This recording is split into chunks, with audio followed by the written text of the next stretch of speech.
नमस्कार दोस्तों, एक बार फिर से आप सभी का स्वागत है आपके अपने study platform railway preparation booster में।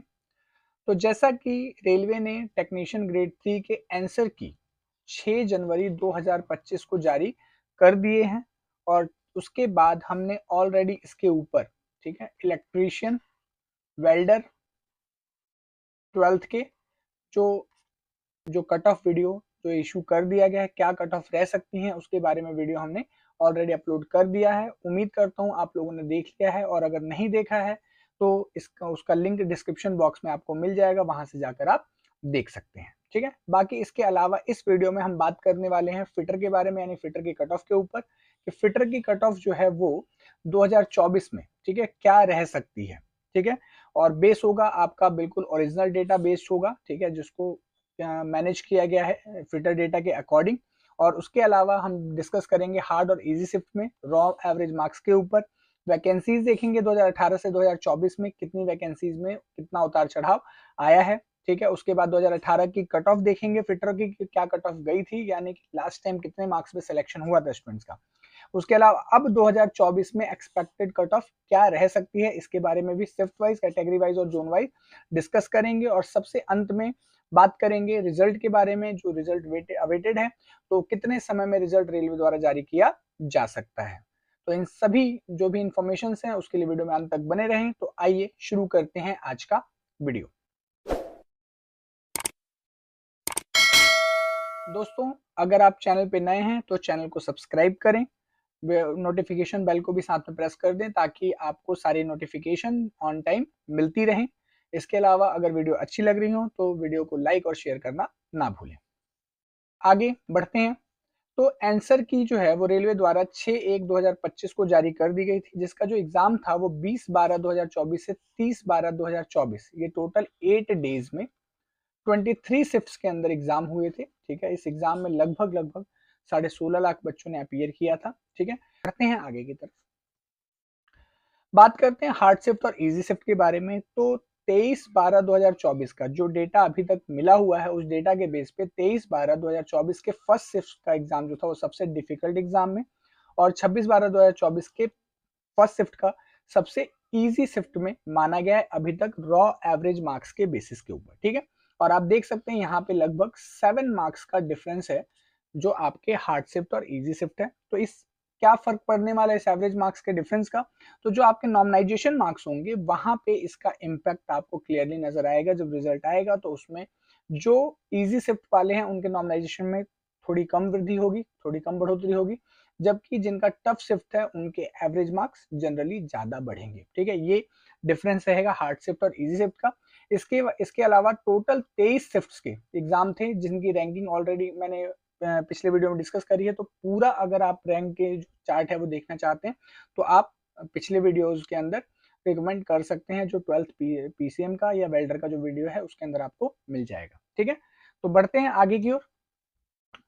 तो 2018 से 24 में जो टोटल वैकेंसीज, यहाँ पे बात कर रहा हूं मैं आरआरबी चेन्नई का, ठीक है, क्योंकि उनके बेस पे फिटर के कट ऑफ के बारे में बात करेंगे। ठीक है, तो 2018 से 2024 में अगर देखें तो टोटल वैकेंसीज में गिरावट आई है। वो तो ओवरऑल वैसे सभी के उसमें गिरावट है। ठीक है, तो यहाँ पे भी वो गिरावट देखने को मिली है। और इसके साथ साथ अब आपको मैं बताऊं कि जो फिटर की जो वैकेंसीज हैं उनमें भी ये गिरावट साफ देखी जा सकती है। 1085 जो है आपके टोटल वैकेंसीज थे फिटर के, और जबकि 2024 में 601 वैकेंसीज। तो देख सकते हैं लगभग 60% यानी 40% कम वैकेंसीज हैं फिटर की कैटेगरी के अंदर। ठीक है, एक वेल्डर ऐसी कैटेगरी थी जिसमें कि जो वैकेंसीज थी वो बढ़ी हुई थी, बट बाकी सभी वैकेंसीज लगभग सब्सटेंशियली कम ही हुई हैं। ठीक है, तो अब इस बेसिस पे आगे हम देखेंगे कि कट ऑफ पे इसका क्या इम्पैक्ट पड़ेगा। ठीक है, तो इन सब के ऊपर बात होगी अभी, लेकिन अभी फिलहाल हम डेटा एनालाइज करते हैं पूरी तरीके से, जो आगे आपका साइंटिफिक जो मेथड है उस बेस्ड पे है। तो देखें, अगर बात करें 2018 के वैकेंसीज और कट ऑफ के बारे में जो 2018 में रही थी, वैसे 2018 के बात करें तो उस टाइम कट ऑफ काफी नॉमिनल गई थी, और इसका कारण भी था, बहुत कम जाने का कारण ये था कि वहां पे एएलपी के और जो आपके टेक्नीशियन के थे उनकी जो आपका जॉब आया था वो मर्ज थी, मतलब एक साथ इकट्ठे आई थी, जिसकी वजह से एएलपी का ज्यादातर बच्चे जो एलपी में सेलेक्ट हो गए थे वो टेक्नीशियन की कैटेगरी की तरफ नहीं आए थे। एएलपी की वैकेंसीज भी अच्छी खासी थी, जिसकी वजह से टेक्नीशियन की तरफ जो था वो लोड कम हुआ और ये कट ऑफ में काफी कम जाने के जो मेन कारण था वो बना, ठीक। लेकिन इस बार एएलपी और टेक्नीशियन दोनों की कट ऑफ, दोनों की जो वैकेंसीज हैं वो अलग अलग आई हैं। अब इसकी वजह से क्या है कि जो एएलपी वाले स्टूडेंट्स हैं उन्होंने टेक्नीशियन का फॉर्म भी भरा हुआ है, तो इसकी वजह से इस बार जो है भीड़ दोनों तरफ बराबर है, ठीक है। एएलपी में भी स्टूडेंट्स हैं, वो ही स्टूडेंट्स, और वो टेक्नीशियन की तरफ भी हैं, जिसकी वजह से इस बार कट ऑफ जाने के ऊपर जाने के चांसेस सबसे ज्यादा बढ़ रहे हैं, ठीक है। तो अब बढ़ते हैं आगे की ओर। अब टेक्नीशियन ग्रेड 3 की अगर बात करें तो जो टोटल फॉर्म फिलिंग्स हैं, जो टोटल फॉर्म जो है हमने जो आरटीआई के थ्रू मंगवाया है, उसमें अनरिजर्व के 30,739, ओबीसी की 1,04,708 फॉर्म भरे गए हैं, ईडब्ल्यूएस के 13,855, एससी के 62,705, एसटी के 19,663, तो टोटल फॉर्म 2,31,670 फॉर्म भरे गए हैं। और ये लगभग 10% टोटल फॉर्म जो फिलिंग हुई है वो 24 लाख के आसपास है, और 24 लाख में से चेन्नई जोन से ही 10% जो फॉर्म है वो फिल किए गए हैं, ठीक है। तो ये इंफॉर्मेशन थी आपके किसके जो फॉर्म फिल के रिगार्डिंग थी। अब बात करते हैं हमने, अब इसमें थोड़ा सा जो एक साइंटिफिक मेथड के बेस पे जो एक क्लासिफिकेशन किया गया है टोटल वैकेंसीज और अपीयर्ड कैंडिडेट में, लगभग 70% बच्चों ने अपीयर किया था इस एग्जाम, यानी जितने टोटल फॉर्म भरे गए हैं उसके 70% बच्चों ने ही जो है वो अपने अपीयरेंस दिए, 30% स्टूडेंट्स एब्सेंट रहे। तो उस बेस पे अगर इसको करें तो चेन्नई जोन के हिसाब से अगर देखें तो टोटल फॉर्म फिलिंग 2,31,000, लेकिन अपीयर्ड 1,62,169, और उसमें भी फिटर का जो टोटल ओवरऑल डेटा है उसके बेसिस पे 24,325 स्टूडेंट बनते हैं जिन्होंने जो फिटर के लिए एलिजिबल हैं, डिफरेंट पोस्ट में जो फिटर के लिए एलिजिबल है वो 24,325 कैंडिडेट लगभग लगभग बन रहे हैं, और उसी बेस पे डिफरेंट कैटेगरीज के अंदर जो स्टूडेंट्स बनेंगे उनका डेटा आपके सामने है, और ये डेटा हमारा हेल्प करेगा कट ऑफ को बनाने के लिए, ठीक है। तो बढ़ते हैं अब आगे। अब ये चेन्नई का जो डेटा है, जो टोटल स्टूडेंट्स का डेटा, यानी जो हमें थर्ड पार्टी जो साइट्स हैं उनसे जो डेटा मिला है कि जो मार्क्स हैं 90 अबव 90, 85 टू 90 के बीच में, 80 टू 85 के बीच में कितने नंबर ऑफ स्टूडेंट्स का जो डेटा है वो हमें मिला हुआ है, तो टोटल 24,528 स्टूडेंट्स का डेटा है, ठीक है।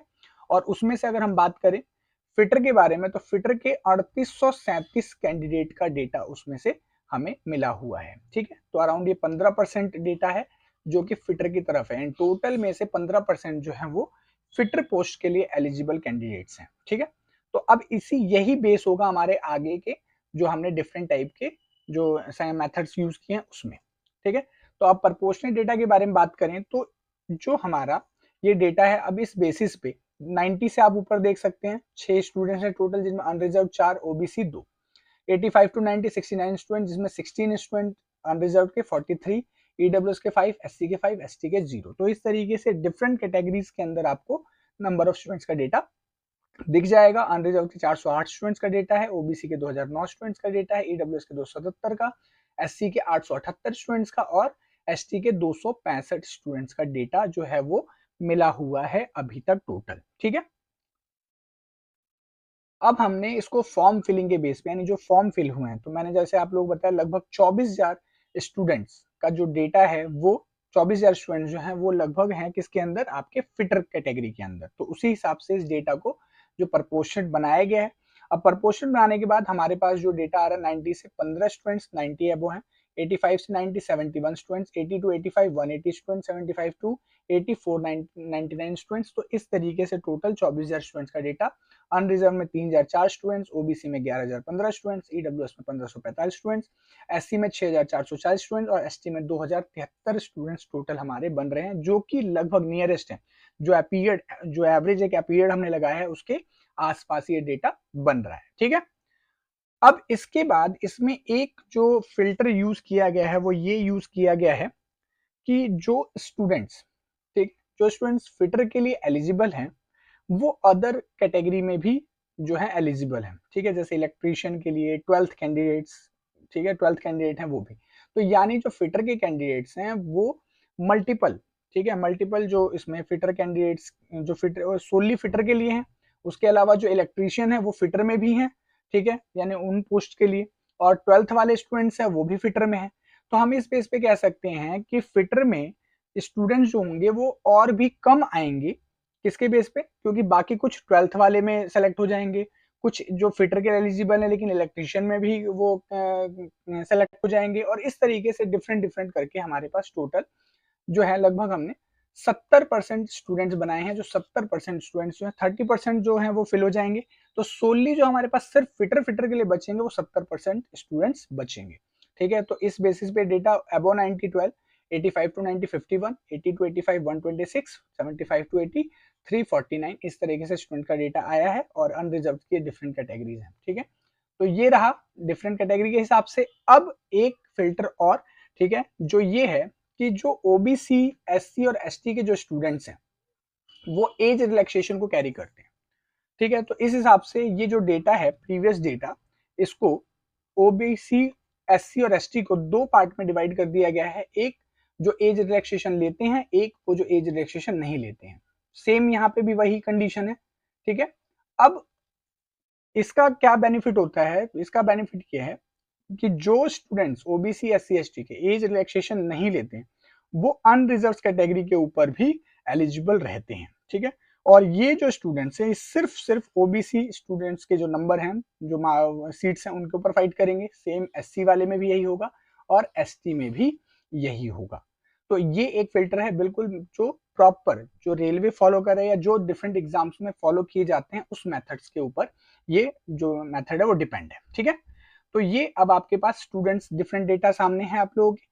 ठीक है, अब इस बेसिस पे आगे हम बढ़े तो अब मेन बात करेंगे हम कट ऑफ के बारे में। ठीक है, तो कट ऑफ की अगर बात करें तो हमारे पास 75 से 80 के बीच में 452 स्टूडेंट्स बनते हैं, जो हमारे पास डेटा अवेलेबल है उसके हिसाब से 452। हमारे पास जनरल के लिए अनरिजर्व के लिए 242 सीटें हैं। ठीक है, और 242 सीटों में हमारे पास डेटा 452 स्टूडेंट्स 75 से 80 के बीच में पहुंच गए, यानी कि आपके जो मार्क्स हैं वो अपर साइड की तरफ रहेंगे, जो कि लगभग 78 मार्क्स बनेगा। कितना बनेगा? 78 मार्क्स। 75 टू 80 में 78 मार्क्स बनेगा। अब यहाँ पे 78 रॉ मार्क्स है। कौन सा ये है रॉ मार्क्स। लेकिन अब आपका नॉर्मलाइजेशन होगा, तो नॉर्मलाइजेशन में जो डिफिकल्ट शिफ्ट्स हैं उनको बेनिफिट मिलेगा। लगभग 3.5 से 4 मार्क्स हम लेके चलते हैं एवरेज, तो यानी कि 74 नंबर। ठीक है, और अगर जिनका इजी है उनमें उनमें हम लॉस नहीं मान सकते, लेकिन एक मान सकते हैं कि उनको थोड़ा हायर साइड पे रखते हैं, क्योंकि उनका शिफ्ट जो है वो इजी है, क्योंकि मार्क्स एवरेज है ये। ठीक है, एवरेज रॉ मार्क्स है, तो इसलिए हम 80 रखते हैं। क्या रखते हैं? 80। तो यानी कि 74 टू 80 मार्क्स के बीच में अगर आपके मार्क्स बन रहे हैं, ठीक है, अनरिजर्व कैटेगरी से, तो आपका सिलेक्शन लगभग हो जाएगा। और अगर आप डिफिकल्ट शिफ्ट में है तो 74 मार्क्स, तो 80 मार्क्स पे आपका सिलेक्शन। बात करते हैं ओबीसी स्टूडेंट्स की, तो ओबीसी स्टूडेंट्स जो हैं, ठीक है, उसका यहाँ पे 75 से 80 बन रहा है, पर 154 नंबर ऑफ स्टूडेंट्स बन रहे हैं, जबकि उनकी सीटों की जो संख्या है वो है 145। ठीक है, 154, यानी that means just closest to 75, यानी कि 75 के आसपास ही बनेगा।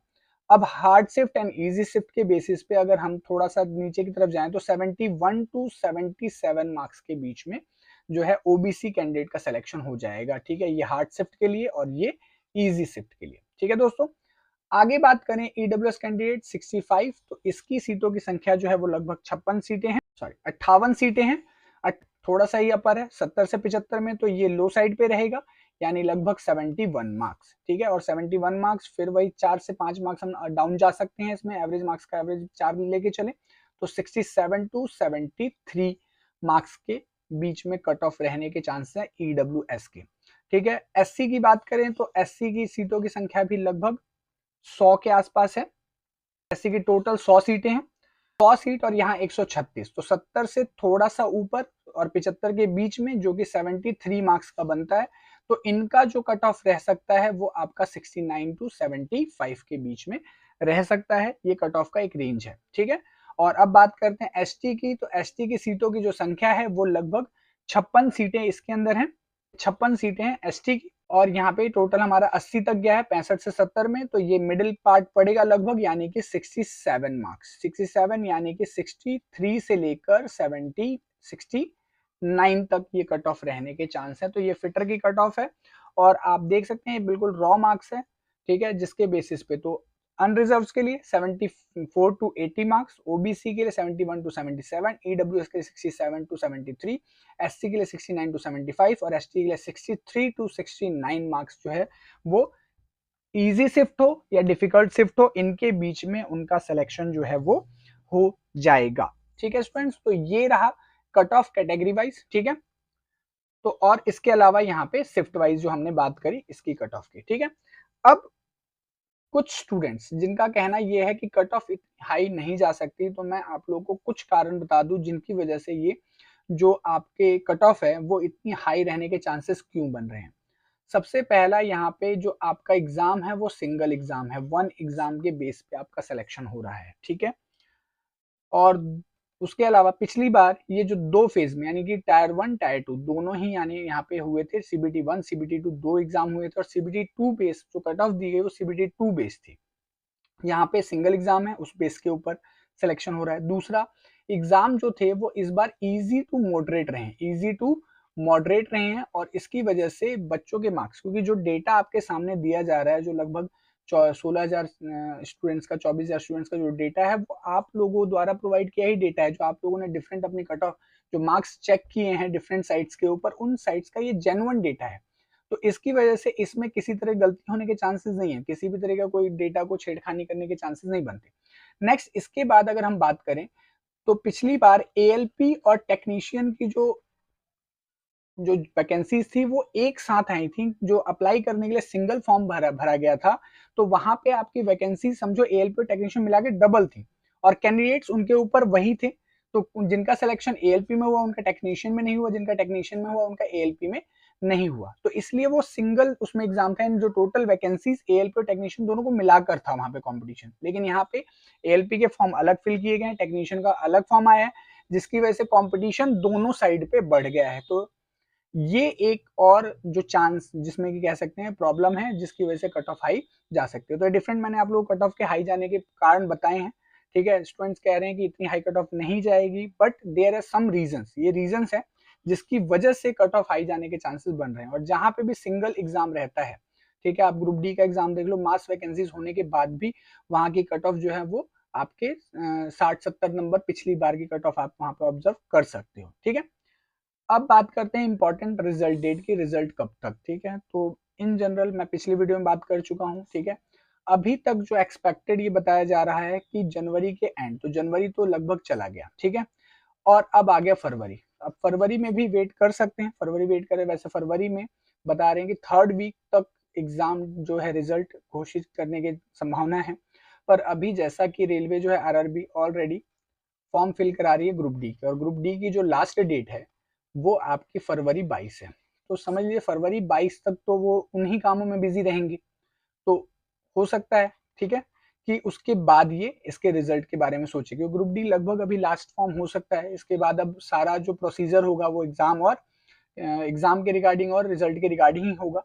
तो अब टेक्नीशियन का रिजल्ट भी जो है वो हो सकता है। ठीक है, तो उसके बाद यानी फरवरी 22 के बाद हम उम्मीद कर सकते हैं कि टेक्नीशियन ग्रेड 3 का रिजल्ट आ जाए। तो उससे पहले टेक्नीशियन 1 का रिजल्ट आएगा, टेक्नीशियन 3 का, दोनों का वैसे साथ आ सकता है। एएलपी का रिजल्ट अटका हुआ है, आरपीएफ का रिजल्ट है जो आपके एसआई का है।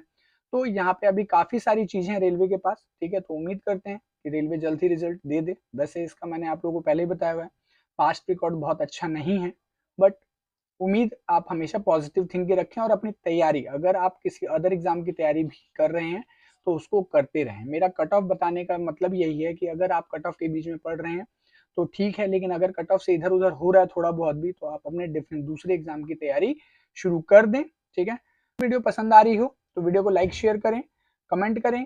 किसी सजेशन या क्वेरी के लिए सब्सक्राइब कर सकते हैं हमारे चैनल को। ठीक है, अगर चैनल पर नए हैं, और किसी भी अदर इन्फॉर्मेशन के लिए टेलीग्राम और व्हाट्सएप ग्रुप को ज्वाइन कर सकते हैं, उसका लिंक आपको डिस्क्रिप्शन बॉक्स में मिल जाएगा। तो स्टूडेंट मिलते हैं आप लोगों से नेक्स्ट वीडियो में, तब तक के लिए tata bye bye, thanks for watching the video.